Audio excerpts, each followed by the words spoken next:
Nah, kita agak ini nih ya, udah flashback masalah pekerjaan, kita flashback masalah asmara nih. Wah, ini agak sedikit sensi nih kalau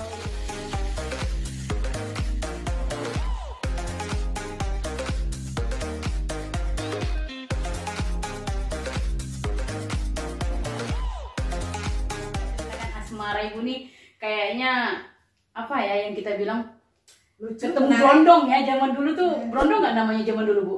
Zaman dulu Apa namanya? Kalau sekarang kan brondong ya. Orang dulu tak kena brondong, orang bilang wah keren ya dapat yang muda. Oh gitu. Daun muda. Oh daun muda. Kalau zaman sekarang kan bilang sama brondong. Nah itu gimana tuh? Serah orang mau bilang brondong kek, mau daun muda. Sebenarnya waktu awal cerita ketemu tuh juga nggak ada kepikiran umur kamu berapa sih. Orang kenalan masa ada tanya kamu umur berapa? Kamu udah berapa umur? Dan kan nggak gitu juga. Kita tengok orangnya, kita suka, terus terang. Ibu berkenalan dengan suami ibu sekarang, ibu juga ada pacarnya. Tapi berarti lagi waktu kenalan sama suami ibu udah ada pacar? Ya, kita kan berteman. Oh berarti belum ini ya, masih kenalan ya? Karena terus terang ibu dengan suami ibu tak pakai pacaran. Zaman sekarang judulnya ta'aruf. Kalau zaman dulu ta'aruf juga sama Ta'aruf. lah, dari dulu sama. Ta'aruf zaman dulu, zaman ibu beda. Kalau zaman sekarang ta'arufnya kan sudut sana, sembunyi di sana, tahu-tahu tiba itu enggak ada. Pakai foto, kirim foto. Zaman dulu mana ada foto-fotoan, handphone kayak sekarang nggak ada. Handphone zaman dulu tinut-tinut ya? Dulu nggak ada tinut-tinut zaman juga. Dulu pakai telepon rumah yang kalau di halo kakek satu kampung terdengar. Begitu. Kalau nggak ada telepon di rumah, pakai surat cinta saya. Jadi ibu sama suami itu tetanggaan. Jadi suami ibu tuh di blok lain, ibu di blok depan, ya kan? Jadi kalau setiap hari ibu pergi kerja, suami ibu pergi kerja, pasti suami ibu harus melewati rumah ibu bloknya.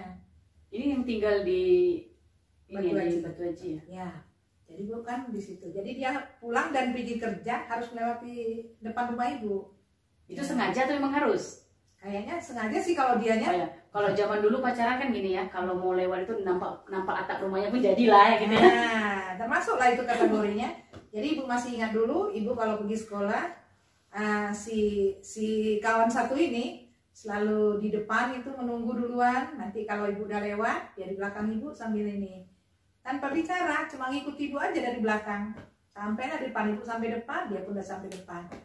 Tapi waktu dia sering main ke rumah, kemudian udah sering ngobrol nih, ibu udah tahu belum perbedaan usia waktu itu? Ibu yang bilang. Oh ibu dulu yang mengawali? Iya, jadi ibu bilang, kan karena dia bilang sama ibu, dia serius dengan ibu. Ibu bilang, kamu yakin saya ini umurnya udah tua loh? Tapi dia tak pernah yakin. Bilang, paling umurnya 22-23 ya. Ya, memang pada saat itu umur dia baru jalan 22. Umur sementara ini. umur ibu ini sudah 28, masuk 29. Tapi dia tidak percaya, bohong katanya. Tapi nggak tahu dari segi mana dia tidak percaya atau dia bohong, menurutnya terserah deh. Yang penting ibu sudah ungkapkan bahwa kita ini berbeda umur, saya punya pacar. Kemudian satu lagi mungkin saya perlu kasih tahu, sebenarnya ini rahasia. Dalam keluarga ibu sendiri itu tidak ada yang keluarga ibu tuh yang bertato. Oh iya ya, suami ibu sekarang kan bertato ya? Iya. Dulu sugestinya keluarga ibunya orang bertato nih pasti orang bandit, orang jahat, orang beginilah begitu. Tapi dengan seiring waktu, ketika kita sering ngobrol ya kan, sering cerita, di situ ibu tahu bahwa sebenarnya tato yang ada di badannya itu, yang ada pada dia itu tato adalah akibat stres. Stresnya itu mulai dari masalah keluarga dan segala macam lah. Tidak perlulah kita jelaskan, itu urusan dia lah. Jadi itu yang membuat dia di saat dia mengalami masa-masa sulit seperti itu, muncullah dia idenya buat tato dan segala macam. Pernah ibu sampai nanya gini, kamu bikin tato sebanyak itu apa nggak sakit? Dia langsung jawab, tak ada manusia yang bilang di tato nggak sakit. Cuma karena namanya orang lagi mungkin frustasi, bermasalah, dia nggak mikirin sakit. Nah itulah yang selalu ibu ajarkan kepada anak-anak. Jangan kita berpikir itu sesaat itu. Ketika kita emosi dengan orang tua, kita marah dengan guru, kita kemudian gak suka dengan pelajaran itu, kemudian aku pokoknya gak suka dengan ibu itu, aku mau pergi. Salah besar. Mau kita nggak suka dengan guru itu, mau kita tujuan kita apa? Bukan masalah suka tak suka. Kamu di sini belajar tujuan apa? Kamu mengejar cita-citamu, kamu ingin berhasil supaya besok kamu bisa dapat kerja. Memang ada yang bilang sekolah tidak menjanjikan kerja, memang betul. Tetapi langkah baiknya sekolah selesai, pekerjaan pun dapat. Daripada kita punya pekerjaan, sekolah tak selesai, di mana-mana kita udah kalah perang. Kita berani perang, nyawa siap, tapi senjata tak punya, mati juga. Tapi kalau kita sudah punya senjata, mental sudah siap, alangkah lebih bagusnya. Itu lengkap lagi ya. Ya. Jadi berbarengan, hidup itu harus berbarengan. Nah, berarti ibu nikah memutuskan langsung oke nih saya terima itu kapan? Sebenarnya tidak langsung ke ibu. Dia menantang ibu. Saya ingin melamar kamu. Ibu bilang, ibu pikir-pikirnya begini ya. Dengan umur ibu sekarang ini, kalau ibu tunda lagi umur berapa, mungkin ya ini jodoh, prinsip ibu gini aja. Ibu bilang sama dia, sekarang gini, karena kamu serius mau melamar saya, kamu udah bicara dengan orang tua kamu? Dia bilang sudah. Apa jawaban orang tuamu? Orang tua saya gak keberatan, kamu udah sampaikan bahwa umur saya ini sudah, gak ada masalah katanya. Nah, oke, sekarang gini, masalah orang tuamu sudah gak ada. Sekarang saya nggak tahu masalah dengan orang tua saya. Saat itu yang masih ada tuh bapak ibu sama kakak ibu. Maka dia menantang ibu lagi. Nah, saya akan ketemu dengan orang tua kamu. Saya akan meminta langsung orang tua kamu. Iya, dia datang memang. Datang dia meminta dengan orang tua. Alhamdulillah mungkin ya jodoh kali ya. Jadi semua jalan itu dimudahkan saja. Orang tua ibu pun langsung menanggapi, menanyakan niatnya mau apa sebenarnya. Mau menikah katanya. Tidak mau ini serius. Oke, yakin. Akhirnya singkat cerita nih ya. Jadi setelah semua urusan dengan keluarga diputuskan oke, orang tua ibu oke, orang tua dia oke, akhirnya keluarga ibu depan baru mengurus semua surat-surat. Akhirnya menikah gitu ya. Menikah, itu namanya perjodohan. Dan sampai sekarang sudah berapa tahun? 20 dari tahun 98, 22 tahun. Berarti sudah 22 tahun sudah ada 2 orang anak. Nah, yang satu yang paling spesial nih kan, kalau Indah kuliah Bu ya. Anak pertama kuliah. Ya. Nah, yang anak kedua ini kan dapat anak spesial nih. Ya, sangat spesial ya, spesial sekali. Spesial. Terus kemudian bagaimana nih cara ibu menanganinya sampai dia kok bisa nurut senurut-nurutnya sama ibu? Nah, inilah terus terang ya, alhamdulillah sekali. Dulu pertama ibu melahirkan yang kecil ini, sebenarnya suami istri kami ya, bapaknya sama ibu tuh sama-sama khawatirnya gini. Kok bisa, kok dapat, kok gini gitu. Tapi ibu walaupun dulu tidak ada medsos dan tapi ibu usaha terus. Ibu beli buku, ibu pelajari bagaimana. Kemudian ibu sering bertanya kalau ibu ke dokter, rumah sakit, ibu tanya bagaimana cara penanganinya. Ibu selalu bicara begitu. Akhirnya kan, kemudian ibu karena ibu kerja, kan nggak mungkin 100% ibu ngurus anak itu, apalagi dengan kondisi dia tidak bisa ditinggal. Akhirnya ibu putuskan mencari pengasuh. Nah, pengasuhnya ibu wanti-wanti memang betul. Ibu lebih pilih pengasuh itu fokus mengurus anak yang satu ini. Kalau anak ini tidak bisa kita, istilahnya sudah anak spesial, kita biarkan sesuka-sukanya aja, nggak bisa. Karena ini masa depan dia. Maaf cakap, kita nggak tahu umurnya kan. Kalau misalnya kita yang duluan pergi, anak ini mau kita siapkan untuk apa? Ya kan? Jadi harus kita latih memang mandiri. Jadi itu ada trik-triknya tuh. Itu waktu lahir itu ibu waktu dalam kandungan kah tahu dia dalam kondisi ya spesial atau sudah lahir? Setelah lahir, ibu setiap bulan selalu kontrol. Berarti setiap bulan tuh sehat kata dokter? Iya, perkembangannya bagus, USG-nya bagus. Ini perkembangan otak, badan, tangan semua bagus. Kebetulan ibu konsultasi selalu dulu, masih ingat ibu dengan dokter Adriati. Bagus, nggak ada masalah. Tahunya dia bermasalah itu ketika dia lahir. Jadi waktu lahir ibu dengar bidannya bisik-bisik. Sambil nunggu dokter kan bisik-bisik, ibu tanya lah, kenapa suster? Jadi kata susternya gini, maaf Bu, sepertinya anak ibu ini Down syndrome. Ibu kan nggak ngerti dulu Down syndrome, apa nggak ngerti istilah.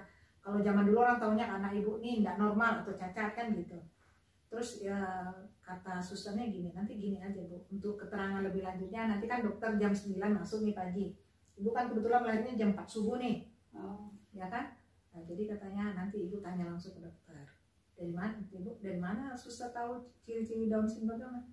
Terus kata susternya gini, itu matanya bu, jadi matanya kayak orang Mongol, jadi makanya istilahnya anak-anak seperti ini sindrom mongolit. Jadi kalau bahasa pasarnya gitu, anak 1000 wajah. Oh, yang wajahnya mirip ya, wajahnya banyak. mirip semua. Ya, Kemudian nggak tua-tua.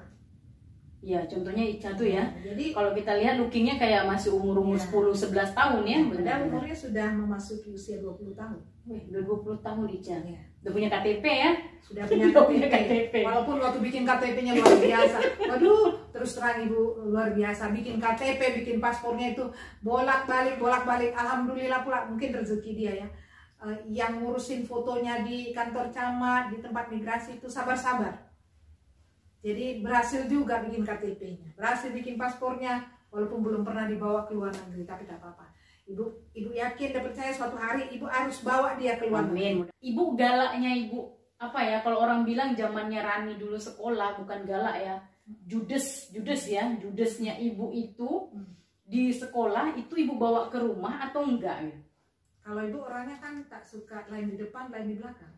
Oh, berarti sama ya. Jadi begitu keseharian ibu di rumah, keseharian ibu di sekolah ya begitu. Kalau ada anak yang kurang pas kelakuannya ya ibu tegur. Karena orang kadang-kadang kita tidak menyebut guru si A, guru si B. Kadang guru si A, guru si B bilang begini, alah pusing apa anak orang aja pun, kita aja di rumah anak kita nggak terurus gitu. Kalau ibu prinsip bukan begitu. Nah, ini bagaimana ibu cara menyikapi Ica ini supaya dia memang segala sesuatunya itu dia nurut. Dia bukan hanya nurut sama ibu, dia bisa berinteraksi sama orang lain kan. Nah, itu bagaimana caranya ibu tuh? Triknya ibu tuh sama Ica tuh bagaimana? Jadi ibu tanamkan dulu dalam hati, prinsip ibu mendidik dia ini adalah bahwa dia dengan yang lain sama. Perbedaannya hanya satu, bahwa anak lain lebih cepat, dia lebih lambat. Jadi apapun penerimaannya, kalau kita suruh ini kita umpamakan, kalau anak lain berhitung 1 tambah 1, dia langsung dalam 1 menit dia bisa menjawab 2. Tapi Ica 1 tambah 1 mungkin bisa membutuhkan waktu 3 jam 4 jam baru dia bisa menjawab 2. Nah, jadi dari situ ya kan, karena kita tahu dia kemampuannya berpikir tidak bisa spontan, dia harus pelan-pelan, kita juga harus mengikuti begitu sesuai arahan dia. Mengikuti alurnya Ica ya. Dengan catatan kita kembali lagi, prinsip kita adalah dia dan kakaknya sama. Perbedaannya yang satu lambat penerimaannya, yang satu lebih cepat seperti yang biasa. Jadi karena dia lambat, dia butuh waktu, butuh penanganan juga yang agak sedikit berbeda. Tidak ada orang tua yang membedakan anak satu dengan yang lain, tetapi kita cara penanganannya harus berbeda. Tapi yang paling diacukan jempol kesabaran ibu ya. Sabaran ibu menghadapi Ica. Karena Ica itu kan orangnya mungkin bisa dikatakan bukan orang yang, kalau kita kan punya kepribadian misalnya A, A, B, B. Kalau dia kan bisa berubah-ubah dalam waktu yang tidak bisa kita ini kan. Nah, moodnya yang tak bisa. Ya, mood-moodnya ya. Kalau anak zaman sekarang orang anak-anak yang mood-moodan lah ya. Kemudian terakhir nih Bu Des, harapan ibu nih terbesar untuk siswa-siswa nih, kita karena bicara tadi di awal tentang siswa, harapan ibu terbesar nih untuk siswa-siswa ke depan itu bagaimana, kemudian harapan ibu yang paling besar untuk anak-anak ibu, terkhusus untuk anak spesial ibu Ica nih seperti apa? Jadi gini ya, satu kunci sukses sebenarnya buat anak-anak ibu nih, sekedar mengingatkan dan survei membuktikan, karena mungkin dengan 25 tahun ibu mengajar, ribuan yang sudah mungkin berhasil juga. Satu kunci sukses yang ibu perhatikan, ibu selalu mengikuti mulai dari anak yang sukses. Sebenarnya tidak ada dikatakan anak tidak sukses, tapi mungkin yang lebih dulu sukses dibandingkan masih tertinggal kesuksesannya adalah anak-anak yang memang akhlaknya bagus, sopan santunnya sampai hari ini terjaga dari mulai ibu mengajar dulu sampai hari ini. Jadi itulah anak-anak yang berhasil, bukan anak-anak yang juara umum dan segala macam. Banyak juara umum di SMP 9, tetapi alhamdulillah masih biasa-biasa aja ibu lihat. Bukan tidak berhasil, cuma ya tidak seperti istilahnya spesial berhasilnya gitu. Jadi yang berhasil itu memang ibu perhatikan bukan didasarkan hanya otak. Ternyata ilmu yang dulu-dulu diajarkan orang tua, kamu tidak belajar pun kamu setengah mati, pintar pun kamu setengah mati, tapi kalau akhlakmu tidak ada, sampai kapanpun kamu tidak jadi orang sukses. orang sukses itu ketika akhlakmu bagus, pribadimu bagus, rezekimu, karirmu akan mengikuti. Itu kuncinya. Dan untuk Ica prinsip ibu begini. Ibu sudah mengeluarkan segala trik bagaimana supaya anak ibu ini bisa kalau berhasil. Sebenarnya impossible ya berhasil yang dimaksud. Artinya ibu begini, yang penting ibu siapkan anak ibu ini bisa menjadi anak yang mandiri. Artinya mandiri, dia bisa untuk mengurus dirinya sendiri. Dia bisa makan sendiri, dia bisa mandi sendiri, ngurus badan sendiri. Semua bisa dia lakukan sendiri. Karena kita nggak tahu kan, entah ibu nanti gimana, entah apa segala macam. Dia kan perlu tetap jaga diri. Kan nggak mungkin selalu bergantung kepada ibu, selalu bergantung kepada kakaknya. Jadi alhamdulillah dengan yang 20 tahun ibu memberikan trik-trik seperti itu, menerapkan cara-cara ibu mengajar dia itu, alhamdulillah hari ini mungkin misalnya lihat sendiri, dia sudah bisa mandiri, makan bisa sendiri, dia mandi, kalau dia mau ke toilet dia bisa sendiri, apa bisa sendiri. Bahkan sekarang pun udah pandai milih-milih baju. Kalau dia bilang dia tak mau baju ini, dia ganti sendiri. Dia kalau pagi kalau nggak disisir habis mandi dia komplain. Dia ambil sendiri, dia tuh ikuti kemana ibu, pokoknya rambutnya harus disisir dulu. Kalau dia sisir sendiri nggak rapi, dia nggak puas, dicari ibu lagi, sisir mie. Nah itu yang ibu sampai sekarang masih sedih, bahagia, maksudnya tuh sedih ibu tuh bahagia gitu kan. Jadi kalau ibu kerja, kalau lambat ibu pulang, rasanya sepi kalau nggak jumpa gadis spesial itu. Karena dia yang bikin rame. Dia apapun kalau ibu balik, ibu pulang dia selalu bilang, Mami dari mana? Mami mau kemana? Apa tuh Mi? Itu yang susah ibu lupakan. Semakin lama perkembangan semakin bagus ya. Baik, terima kasih Bu Desmi waktunya. Hari ini kami sudah mengacak-ngacak rumahnya, kemudian ngobrol-ngobrol kita, dan banyak hal teman obat yang hari ini dapat kita ambil hikmahnya. Yang pertama, janganlah kita mengambil keputusan ketika kita marah.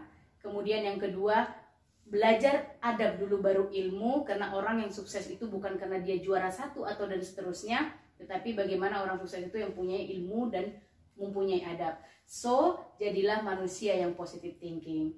Oke, terima kasih gengs yang sudah menyaksikan obat, obrolan santai kita hari ini dari awal sampai selesai. Dan jangan lupa like, comment, dan subscribe. Dan jangan lupa juga follow IG kita, ourteam_9. Wassalamualaikum warahmatullahi wabarakatuh.